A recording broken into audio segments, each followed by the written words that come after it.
За сайн байцгаана уу? Та бүхэнд Соёл урлагийн их сургуулийн цуврал подкастын ээлж дугаар хүрэхэд бэлэн боллоо. Энэ удаагийн дугаард Бүжгийн урлагийн сургуулийн багш, найрлах урлагийн тэнхимийн багш, цог нэмхийн чин зориг оролцож байна. За миний бие бол Бүжгийн он сургуулийн тэнхимийн ахлах багш концертмейстер Бэгэрлээ байна. За бид хоёрын өнөөдрийн ярилцах сэдэв бол бүжгийн зохиомж буюу хөгжмийн үүрэг гэдэг сэдвээр бид нар ярилцах байна.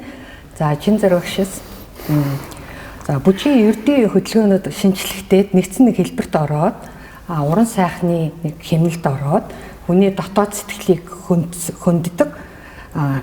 Тэгээд хөгжим дөрвслэг урлагийнхаа хамтаар хөгждөг. Энэ бол бүжгийн урлаг гэж тодорхойлдог. Зарим бүжиг судлаачид бол бүжиг бол хөдөлгөөний урлаг, бүжиг бол орон зайн урлаг. За манай хөдөлмөрийн баатар, төрийн шагналт, ардын жүжигчин, балетмейстер Балжин Ямын Жамдаг багш маань бүжиг бол ухааны урлаг гэж тодорхойлдог. Таныхаар бол одоо бүжгийн урлагийн одоо товчоор тодорхойлж хэлвэл. За бүжиг бол одоо биеэр илэрхийлэх уран зураг юм да. Тийм. Тэгээд яг ингээд бүжиг бүжиг маань өөрөө бүжгийн дэг, зохиомж, найруулга гэж явдаг байж байгаа. Тэгэхээр өрхнээс нь үзэгчдэд жоохон дэлгэрүүлж хэлэх юм бол бүжиг бол хамгийн эртний урлаг гэж авч үздэг. За энэ бол хүн, амьтан, байгаль бүгд хөдөлгөөнд оршдог. Тийм. Тэгэхээр бол энэ хөдөлгөөнд оршдог энэ бүжгийн одоо суурь нь хөдөлгөөн учраас энэ бол хамгийн эртний урлаг гэж хэлж болохоор байж байгаа. Тэгээд энэ маань цааш ингээд үргэлжлээд уран сайхны төвшөнд за утга санаатай үйл явдалтай юм болж хөгжсөн байдаг. Тэгээд одоо бүжгийн хамгийн дээд одоо хэлбэр нь бол одоо бүжгийн жүжиг. Тийм. Тэгэхээр одоо Монгол улсад бол социализмын үед анх одоо энэ Европын энэ урлаг орж ирээд энэ бүжгийн жүжиг гэдгийг монголчуудад үзүүлэн таниул сургалт явагдаад за мэрэгжилтнүүд хойш Орсын улбооны улсад суралцаад ингээд Монголын одоо бүжгийн урлаг бол тайзны өндөр түвшинд гарч ирсэн төвхтэй байд. Тэгээд одоо бол балетын урлаг бол гайхалтай хөгжиж явж байна. Тийм. Тэгээд одоо яг энийг л одоо хүүхдүүдэд оюутнуудаа зааж сургаад л явж байна да миний хувьд л. За тэгэхээр манай бүжгийн урлагийн сургууль за бид нар бол анх одоо бараг 30 жилийн өмнө соёл урлагийн сургуулийн бүжгийн урлагийн тэнхим байд. Тэн дээр бол анх одоо бүжиг найруулагчдыг бэлтгэж эхэлсэн түүхтэй байдаг. За манай Монгол улсын хувьд бол хамгийн анх бол одоо Орсын мэрэгчлэлтэн ирээд тэр үеийн одоо бидний одоо хэлдгээр нэг сайн дэр уран сайханчдаг тийм бүжигчдийг одоо зааж сургаад гадны одоо олон үндэсний бүжиг одоо Монгол бүжгийг бүр найруулж дэглэж зааж сургаад бүр концертууд хүртэл тавьчихсан түүхтэй байдаг. За тэгээд мөн зөвхөн бүжиг заах төдийгүйгээр бүжиг дэглэх арга ухааныг зааж эхэлсэн тийм түүхтэй байдаг. За одоо эдгээр одоо Орос мэргэжлүүдийн шавьглаар одоо сэвч тугаагаас ахуулаад ингээд олон хүнийг дурджуулж байна. Тэгэхээр ер нь бүжиг дэглэх найруулах ухаан гэдэг ойлголт маань одоо манайх бол одоо бүжгийн урлагийн сургуульд бол найрлах урлагийн тэнхимд одоо хөтөлбөрөөр хэрэгжүүлж хөтөлбөрөөр одоо хичээлээ зааж явдаг. Одоо бүжиг дэг зохиомж, бүжиг дэг найруулга, бүжгийн жүжиг найруулга гэдэг. Ер нь бүжгийн зохиомж гэж одоо юу хэлэх вэ? Бүжиг ер нь хэрхэн зохиомжлт юм бэ? Бүжиг зохиомжлоход одоо яг юуг анхаарах хэрэгтэй гэдэг юм бэ? Тэгэхээр анх одоо яаж одоо хүн төрлөختн яага бүжиглэх болсон бэ гэдгээс эхлэж бодож байна. Тэгээд эртний хүмүүс маань ан авд яваад за тэгээд ол зумгтай ирээд за тэгээд нөгөө олсон агнсан анга идэж яваад за тэрний дараа галаа тойроод тойрон бүжиг хийдэг гэсэн. За энэ одоо юун тухай өгүүлдэг одоо яагаад ийм бүжиг хийгээд байна гэхээр тухайн анд явсан ирчүүд нь ангийнхаа талаар ингээд харуулсан. Андаа хэрхэн яаж явсан, за ангаа яаж олж харсан, за тэрийг яаж агнсан, за агнахад ямар одоо үйл явдал болсон, за ингээд яаж буцаад одоо овг аймаг дээр ирсэн гэд иймэрхүү утга санаатайг тийм одоо хөдөлгөөнүүдийг галаа тойрон хийдэг байсан баг.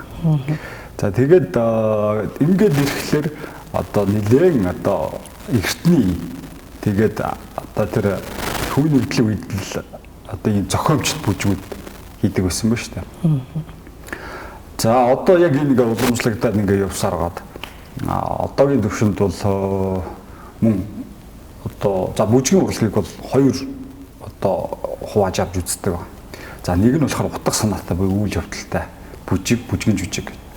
Нөгөөх нь болохоор хөдөлгөөний техник ур чадвар тэр тухайн бүжигчнийхээ техник ур чадварыг харуулсан ийм бүжиг зохиогдож хийгддэг байна. Тэгэхээр энд бол тодорхой нэг үйл явдал бол байхгүйгээр ингээд драматурггүйгээр явж байгаа. За тэгээд үйл явдалтай гэх юм бол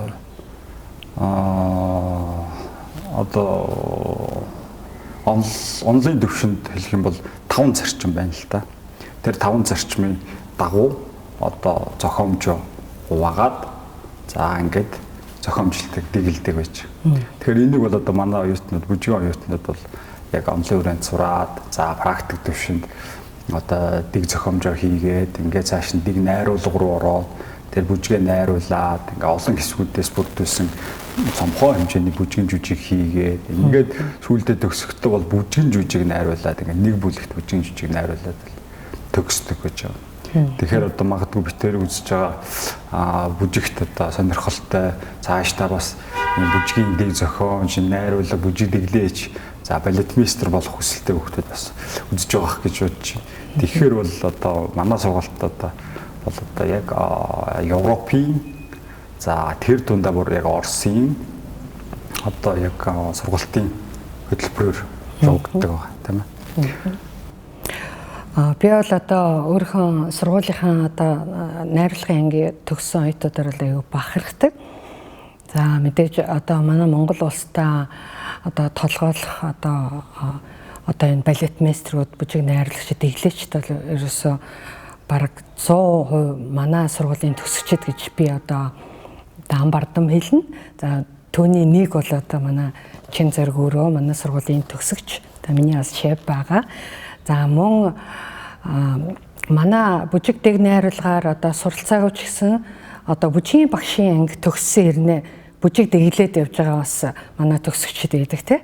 Одоо дөөр бүжгийн эдмийн театр төрөл ажиллаж байгаа Эрдэнэ Жаргал бол багшийн анги төгссөн. Гэвч бас нилээдгүй бас бүжгийн дэглэсэн өшөө бүр томоохон бүтээл одоо төгсшгүй танго тий. Төсгөлгүй танго бүжгийн жүжиг хүртэл дэглэсэн байдаг. Модерн суитууд бас их хийдэг шүү дээ. Тийм тий. Ер нь гэхдээ бол би бас бодохдоо бүжиг дэглэн найруулах, бүжиг дэглээч болох, балетмейстер болох гэд энэ бол хэр баргийн хүний одоо бас хийгээд байдгүй ажил хийж болж чадахгүй ажил гэж боддог. Тэгээ балетмейстер хүн бол өөрөө одоо маш өргөн мэдлэгтэй, хөгжмийн, уран зохиолын тий айгүй өргөн мэдлэгтэй одоо өөрөөр хэлбэл одоо ямар зөвлөл одоо толгоо юм да. Хүний дэрхтнээр бол толгоо зүрх тий маш чухал мэргэжил гэж боддог. Тийм учраас балетмейстерийг одоо бэлтэж байгаа манай сургууль ч гэсэн энэ бүгдэд бол маш хариуцлагатай хандаж одоо хичээлийнхаа чанарт тийм үү төгсөгчдийнхаа чанарт одоо маш анхаарч одоо ажиллаж явдаг байгаа шүү дээ тийм ээ. Тэгээд сая хөгжмийн талаар ярьсан учраас би танаас нэг асуулт асууя. Одоо ингээд бүжиг дэглээч нар балетмейстерүүд одоо ингээд хөдөө орон нутгийн манай төгсөгчид бас сонсож байгаа гэж бодож байна. Тэгэхээр энэ бүжиг дэглээч нарт зориулаад та хөгжмийн талаар ер нь яг юуг маш сайн ойлгох ёстой вэ, ойлгосон байх хэрэгтэй вэ гэдэг талаас нь та нэг хэлж өгөөч. За бүжиг дэглээчээр сурж байгаа оюутнууд бол ингээд би түрүү хэлсэн бүжиг дэг зохиомж, бүжиг дэг найруулга, бүжгийн жүжигийн найруулга гэдэг ингээд хөтөлбөрүүдээр сургадаг байгаа. За энэ хөтөлбөр маань өөрөө яг ингээд нөгөө доороосоо дэшээ ингээд нөгөө өсөлттэй юм хичээлийн програмууд байгаа. За энэ дээр болохоор хөгжмийн боловсролыг бол маш өндөр байхыг бид нар шаарддаг. За манайд бол анх одоо 1-р курст орж байгаа эднүүд бол бүжгийн хэмнэл зүй гэдэг хичээл бол ордог. За энэгээр бол бүжгийн хэмнэл, бүжгийн онлын анхан шатны ойлголтуудыг авсан байдаг. За ингээд 2-р курстэй одоо яг мэргэжлийн хичээлээ ороод ирэхэд бол бид нар бол одоо юу үзэж эхэлдэг вэ гэхээр хөгжмийн бүтэц анализ үздэг. За хөгжмийн зохиолын шинжил хичээл бол ордог.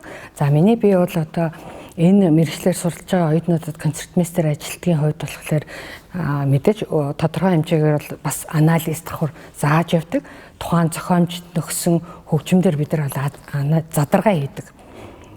За тэгээд мөн нот бичүүлдэг. Одоо өөрснөө тоглож чадахгүй ч гэсэндээ одоо нота бичдэг. Одоо аливаа ямиг нөгөө биеэрээ мэдэрчээж ойлгоно гэдэг юм дээр бол нота уулзчдаг. За тэр нотон дээр бүх тэмдэглэгээ тэр штрих, динамикийн тэмдгүүд тэр бүр альтерацийн тэмдэг хүртэл ингээд хэлүүлж ингэж уншуулна. За мөн тухайн зохиолууд дээр хөгжмийг нь одоо маш олон дахин сонсуулна. За хөгжмийн анализ бүтцийг бол бид нар хийлгдэг. За ингээд улмаар ингээд томоохон хэмжээний бүжиг жүжигтэр ингээд анализ оёод ордог. Ер нь бол одоо бүжиг найруулгаар төгсөж байгаа оюутнууд бол хөгжмийн боловсрол маш өндөр байх ёстой. Одоо бүр онлын хамгийн анхан шатны мэдгэдэггүйс аваад за бүр нэг ялангуяа тэр хэмнэлийг бол одоо бас маш сайн одоо хэмнэлийн тэр онцлог задаргааг бол маш сайн ойлгох хэрэгтэй гэж одоо би боддог. За хэмнэл одоо хөгжмийн хэмнэл, хөдөлгөөний хэмнэл хоёр бол одоо маш чухал уялдаатай.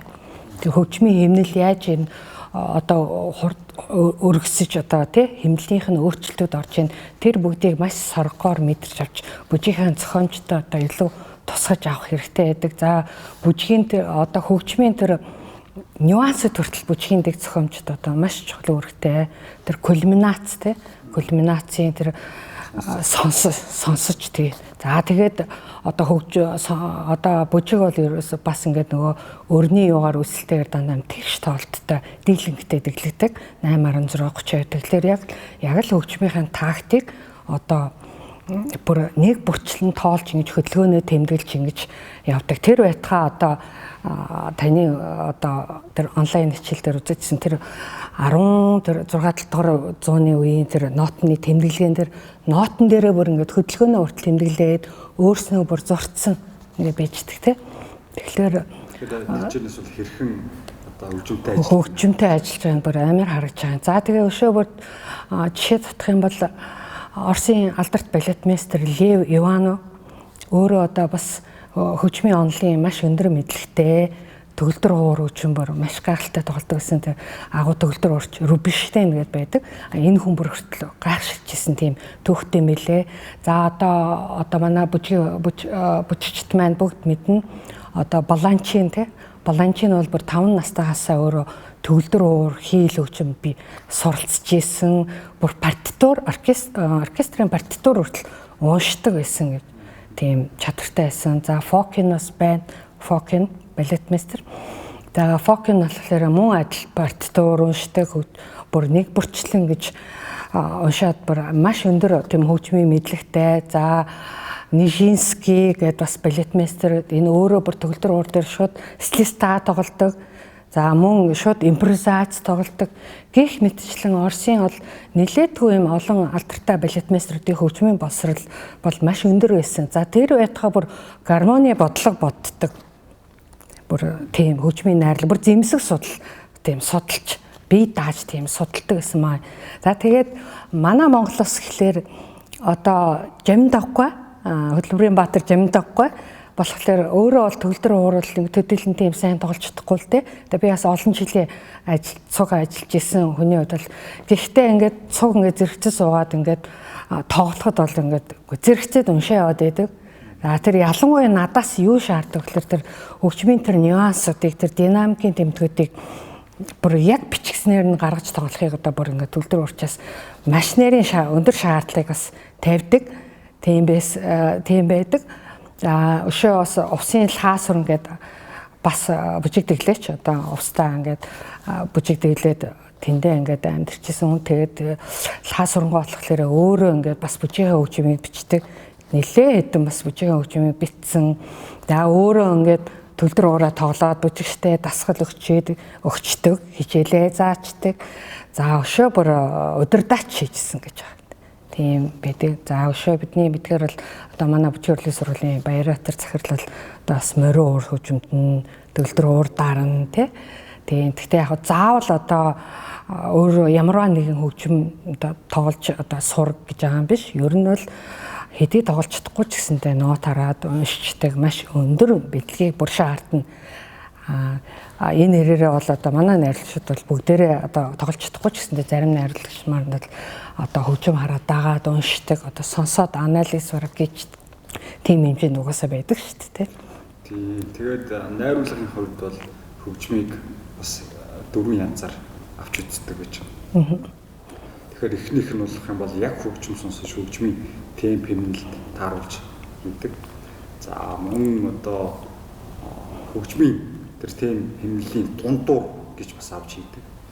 Дэгэлдэг байж байгаа бүрж хөдөлгөөний. За мөн бүр хөгжмийг бүр сонсохгүйгээр хөгжмийг ашиглаж байгаа.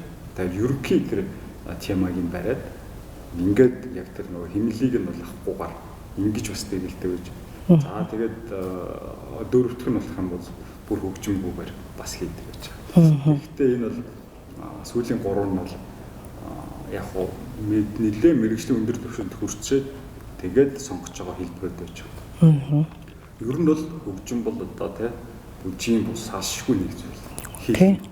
Тийм учраас бол хөгжмийн талаар бол үнэхээр сайн боловсролтой. Үнэхээр юм сайн мэдлэгтэй ах хэрэгтэй тийм ээ. За ер нь бол хөгжимчин бүжгийн сэтгэл зүрх гэлдэгдэг тий. Хөгжим бол өөрөө тэр бүжгийн тодтогж өгдөг тий. Хөгжим өөрөө айгүй эрчтэй байх тусмал одоо бүжгийн бол бас гол хөдөлгүүр гэж нэрлэдэг тий. Тэгэхээр нөгөө хөгжмийн темп, хэмжээ, хэмнэл одоо эсрэг байх тусмал одоо тэр хөгжмийг илүү утгажуулж өгдөг гэж байна тийм ээ. Тийм бол хөгжмийн бүжгийн талаар бол одоо юм тодорхойлтууд, энэ ойлголтууд бол маш их байна. За тэгээд танаас бас нэг зүйл одоо хоёулаа яг мэрэгжлийн бүжиг дэглээч нэрийн талаар ярьлаа шүү дээ. Гэтэл одоо үед чинь хүүхдүүд маш их одоо төгөлдөр хуур сургаж гин за морин хуур гэдээ маш олон хөгжмийн зэмсгүүдийг бас сургаж л байна л та хүүхдүүдийг. Тэгэл 5-6 наснаас эхлүүлээ те. Тэгэхээр нийт ингээд үзэгчдэд хэлэхэд энэ хөгжмийн боловсрал яагаад тийм чухал вэ гэдэг талаас нь та нэг. За би бол өөрөө төгөлдөр уурчин. За өөрийнхөө мэрэгжил дээрээс зөөрлөд ярихад бол нэгдүгээр тал одоо хөгжим сурах, төгөлдөр уур хөгжим сурах маань өөрөө одоо маш өндөр ингээд соёл сурч ийн гэж үзэж байна. За хоёрдугаар талхлаарэ хөгжмийг одоо ингээд төгөлдөр уур дээр тоглохдоо нэг их шиг тоглох те. Хоёр их шиг зэрэг тоглох. За тэрийг чанга тоглох, аяар тоглох. Урт богино их шиг ялгыг нь гаргаж тоглоно гэдэг маань өөрөө одоо ийм хүний сэтгэлгээ аюух хөгжүүлж идэх байна. За энэ эрдэмтэд болохоор математик сэтгэлгээ, логик сэтгэлгээг маш их хөгжүүлдэг гэд ингээ ярьдаг. За төгөлдөр уур мөн хөгжмөөр суралцж байгаа хүмүүс маань бас ийм олон цагаар сууж бэлтгэл хийдэг тийм. Бэлтгэл хийнэ гэхлээр тэр хүмүүс маань одоо өөрөө маш их юм тесэр төвчээртэй болдог. За бэлдээд байна гэдэг маань өөрөө тэр хүн маш их хөдөлмөрлж байгаа учраас их хөдөлмөрч тесэр төвчээртэй тийм шаргууд тийм зан ааштай төлөвшдөг байх юм л те. За тэгээд хамгийн гол одоо миний одоо өөртөө бас бодож идэг юм гэхэлэр төлдөр урагчмын 7 хоногт 2 удаа сардаа ингээд 8 удаа ч юм уу гэдэг хичээл явдаг. 7 хоногт мал 2 удаа явдаг.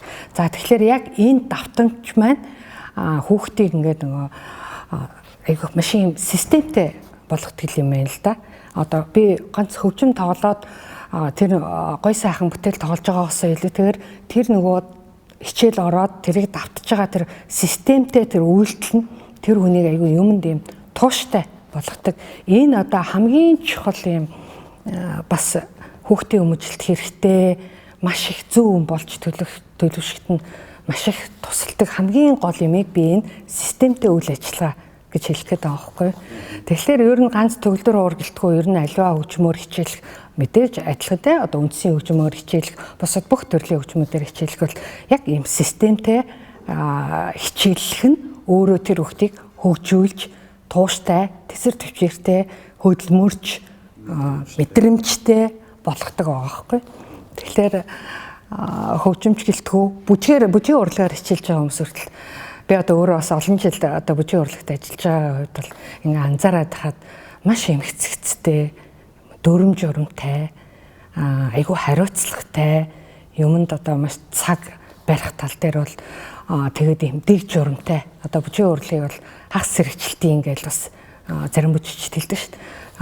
Үндэ бас заримдаа тийм тэр олон 30-40 бүжигчин одоо бараг нэг хүн шиг ингэж хөдлөх энэ бүжгээрээ дамжуулаад өөрснөө тэр хувин болж төлөвшөлтөө одоо бас ийм дэгтэй журамтай хүмүүжлэлтэй бас болдгийм байх гэж би бас хардсан шүү дээ. Таны хувьд хэдэн наснаас хөгжим тоглож байсан? Би 8 настайгаасаа эхэлж тэр үеийн одоо хөгжим дунд сургуульд одоо 12 жил сурсан. Одоогоор л одоо манай сургуулийн нэр бол Монгол Улсын консерватори нэртэй асан. Тэгээ би хөгжим дунд сургуульд бол 12 жил одоо гавьт багш тунгалгийн удирдлаганд сураад төгсөөд тэгээ би өөрөө бас соёл урлагийн сургуулийн төгсөгч. Тэгээ би хоёр сургуулаараа маш их бахархдаг. Миний хувьд ч гэсэн танаар бахархдаг. Баярлалаа. За тэгээд бүжгийн концертмейстер бол бас их юм нарийн чухал үүрэгтэй ажил. Давхар айгүй өөр хэм мэргэжлийг бас одоо энэ сэдвийн дагуу бас би бас асууя гэж бодож байсан. Одоо нэг концертмейстерч маш олон төрөл байгаа шүү дээ. Дуулаач тэгээ хөгжмийн концертмейстер, за ингээ бүжгийн концертмейстер. Тэгээд эдгээр ялгаатай байдаг. Тэгээ бүжгийн концертмейстерүүд ер нь одоо манад жоохон бага талдаа байдаг шүү дээ. Албан газрын театр чуулгуудад ер нь жоохон бага зарим газрууд бол бүр байхгүй байх ч тийм. Тэгээд одоо энэ яагаад энэ одоо бүжгийн концертмейстерийг сонгохгүй байна? Яг энэгээр дагнахгүй байна. Тим хүн дүү эсвэл та нэг онцлогийг ярьж өгөөч. Ер нь бол концертмейстер гэдэг үг ч өөрөө герман үг.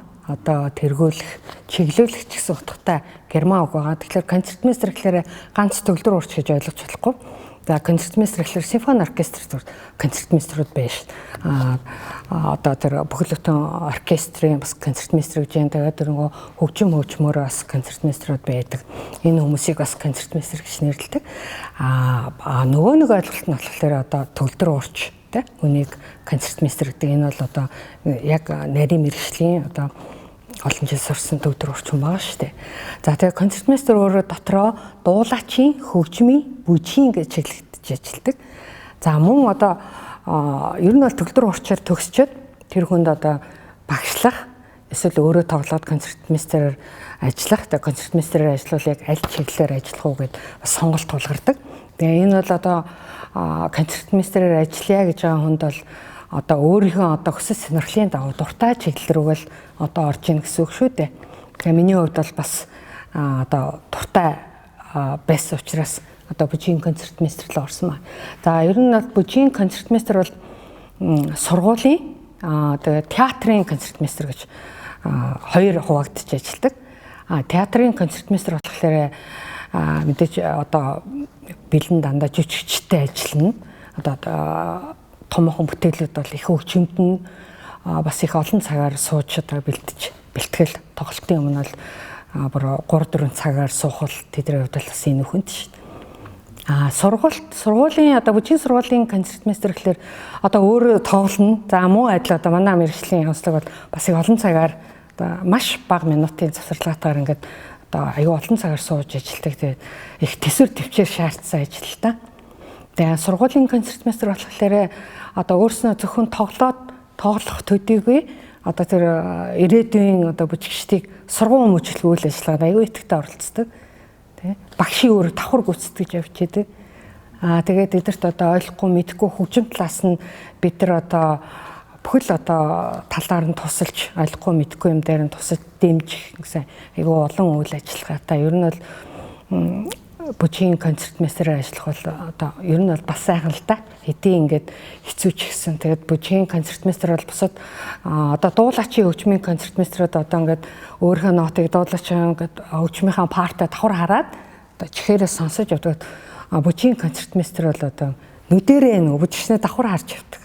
Тэ жишээлбэл өөрөөр хэлбэл нүд чих хоёр нэгдмэл байдаг. Таш дүүрийн театрт концертмейстерээр бас балетын концертмейстерээр ажиллаж байсан шүү дээ. Одоо жүжигчтэй болон одоо энэ сургуультаа мэдээ адилхан бид нар ингээд хараад тоглоно. За тэгээ бүжгийн концертмейстерийн бас сонсдог бол импровизац маш сайн их хэрэгтэй. Хийдэг байх чадвартай байх хэрэгтэй. Шаардлагатай үед хийн, шаардлагагүй үед бол бас хийхгүй, бас тэр чинь дүрм журамтай. Хамаа намаагүй одоо сучир зүггүй импровизац хийгээд бас ингээд яваад авахгүй. Ер нь бол ур чадрын хувьд бол одоо нотыг шууд хараад тогтдог. Слистаас маш сайн уншдаг тийм бас шаардлагыг тавьдаг. Ер нь бол бүжгийн концертмейстерээр ажиллахад зөвхөн одоо сайн төвлөр урч, сайн концертмейстер ур чадрын хувьд бол сайн тоглодог байх бол маш хангалтгүй гэж одоо нөгөө Бошоо театрын одоо концертмейстер Небальсина гэдэг хүн хэлсэн үг байдаг. Тэр хүн бол маш одоо бүр их шигээ одоо тий бүр эхийн хайр одоо баг үзүүлэх тийм хэмжээд тийм маш юм хайр сэтгэлтэйгээр тэр ажил мэргэжилтэд дууралж ажиллах хэрэгтэй гэж яадаг. Тэгээд ерөөсө тэр бүжигчдийнхаа одоо тэр бүжигчин болгоныхоо тэр онцлогийг мэдэрч хөгжимдөх тийм шаардлага. Бүжигчин болгоо нөгөө өөр өөр ингэсэн онцлогтой байдаг те. Өсрэлтийн янз бүрийн онцлог яг энэ характерт нь тааруулж хөгжимт тэдний бүр яг амьсгааг өөрөө бас давхар бүжиглж байгаа юм шиг дотроо мэдэрч хөгжимддэг байхгүй юу? Ер нь бол тийм яг өөрөө одоо ингээд өсрээд байгаа юм шиг мэдэрч хөгжимдөхгүй бол ерөөсөө хөгжим бож байгаа юм наалдаж өгөхгүй угаасаа.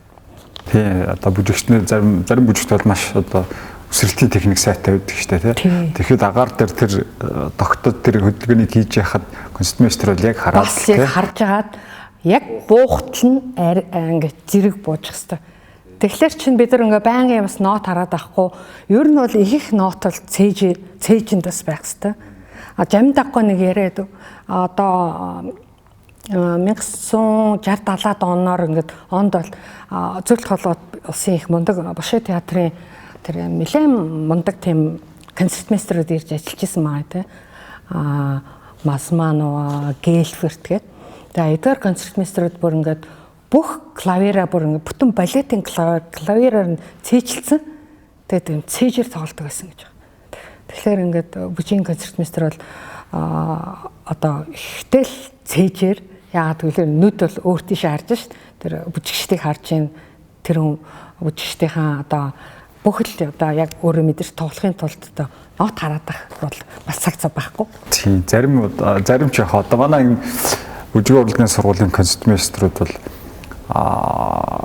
хамт баг дасгалаа бүжиглээ тий. Монгол бүжиг бол монгол бүжиг, орчин үе бол баг орчин үе. Тэгээд сонгодог бол бас сонгодог. Тэгээд би бас сонсч ирсэн багш нь чөлөөтэй ирээгүй. Тэгээд концертмейстер нь сонгодог бүжигэхэд дасгалыг өгөөд тэгээд засаад тэгээ өөрөө тоглоод тэгжээ суудаа байсан гэдэг л ярьдаг. Тийм тэгж ярьдаг тий. Тэгээ яг аргагүй нөгөө олон жил ажилласан тэр хүнд бас тодорхой хэмжээний бас нэг дадлаг туршлага бас яасан байна л да. Дадлаг туршлагын хүрээнд тэрийг бол хэр оргийн төвлөр урчил тэгээд яахгүй шүү дээ. Бас их олон жил ажилласан бас байх ёстой. Тэгээд тэр нөгөө бүжийнхаа тэр хөдөлгөөнийхөө сонгодог бүжгийн чинь дасгалын хөдөлгөөн чинь дандаа Францаар байдаг. Тэр Франц нэр нэршлиг бүдийг сайн мэддэг тий. Үнэхээр энэ дадлаг туршлагатай концертмейстер багшаас тэгсэн байна гэж би бас боддөө шүү дээ. Тэгээ одоо манай Монгол улсад бол бүжгийн концертмейстер үнэхээр цөөн байгаа. За хаана яг боломжийн хэмжээнд байна вэ гэхээр одоо Монгол улсын консерваторийн бүжгийн сургууль манай соёл урлагийн сургуулийн бүжгийн урлагийн сургуульд бол бас нэг ямар ч гэсэн гарын 5 уруунд байхаар концертмейстерүүд байгаад байна. За энэ одоо манай хотын одоо театр чуулгад болохоор үнэхээр бүжгийн концертмейстер маш дутагдaltaй байна. За одоо үндсэн урлагийн их театр гэхэд одоо 50 жил ажилласан одоо хоёр одоо ахмад эгч маань хоёлаа ажиллаж байна. Тэгээд ингээд яг оронд нь ороод ажиллах концертмейстер гэхэлэр бас хэр аргийн бас олдож өгөхгүй байна. Олдсон ч бас доктор сууршил муутай юм гэдэг байна. Тэгэхээр өөрөө ингээд нөгөө бас үнэхээр энэ урлагт хайртай байж л бас орж ирэх тэр тэсэр төвчээр тэр хүний хувь хүнийх нь өөрхийн зан аршинтаас холбоотой өөр байж одоо бас ажиллахгүй бол бас болохгүй байна л гэж би бодод байна. За хөдөө орон нутагт бол бүр ярих юм байхгүй. Бараг одоо бүжигтэр бол концертмейстер байхгүй гэж хэлж болно. За энийг бол тэр хөдөө орон нутгийн театрын бүжгийн багш нар л аюух яардаг. Гэхдээ нөгөө шийдэж чаддгүй. Одоо нөгөө мэдээж төгсөж байгаа төгсөгчд маань цөөхөн байна. Тэгээд энэ бүжгийн урлагт очиж ажиллах хүн маань бас тэр хүсэж зориг тэмүүлэл нь бас учир дутагдaltaй байна уу. Тэгэхээр ер нь бол концертмейстерүүдийг бас бүжгийн концертмейстерийг олноор бэлтэх хэрэгтэй л гэж боддоо шүү. Тийм, консерваторт бол одоо бэлдэж байна. За манай Сойс соёл урлагийн сургууль бэлдэж байна, ингээ концертмейстерүүд бэлдэж байна тийм ээ. Тэгээ төгсөгчд маань харамсалтай бүжиг рүү биш, яг дуулаач руу тийм бусад хөгжим рүү ингээд зарим нь одоо хувийн студентэйгээ ч юм уу тийм ингээд л яваад тах шүү. Тэгээд одоо ингээд уриалахад бол бүжиг рүү ороорой тийм бүжиг бол гайхалтай урлаг шүү.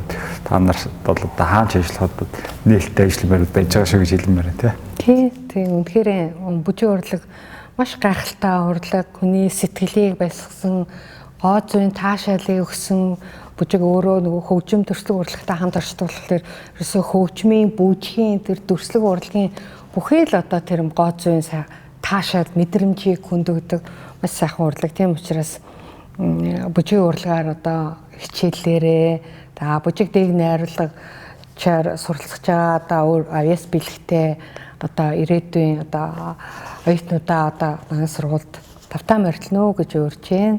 За энэ удаагийн манай подкаст өвгөр өндөрлж байна. Та бүхэндээ баярлалаа. Амжилт хүсье.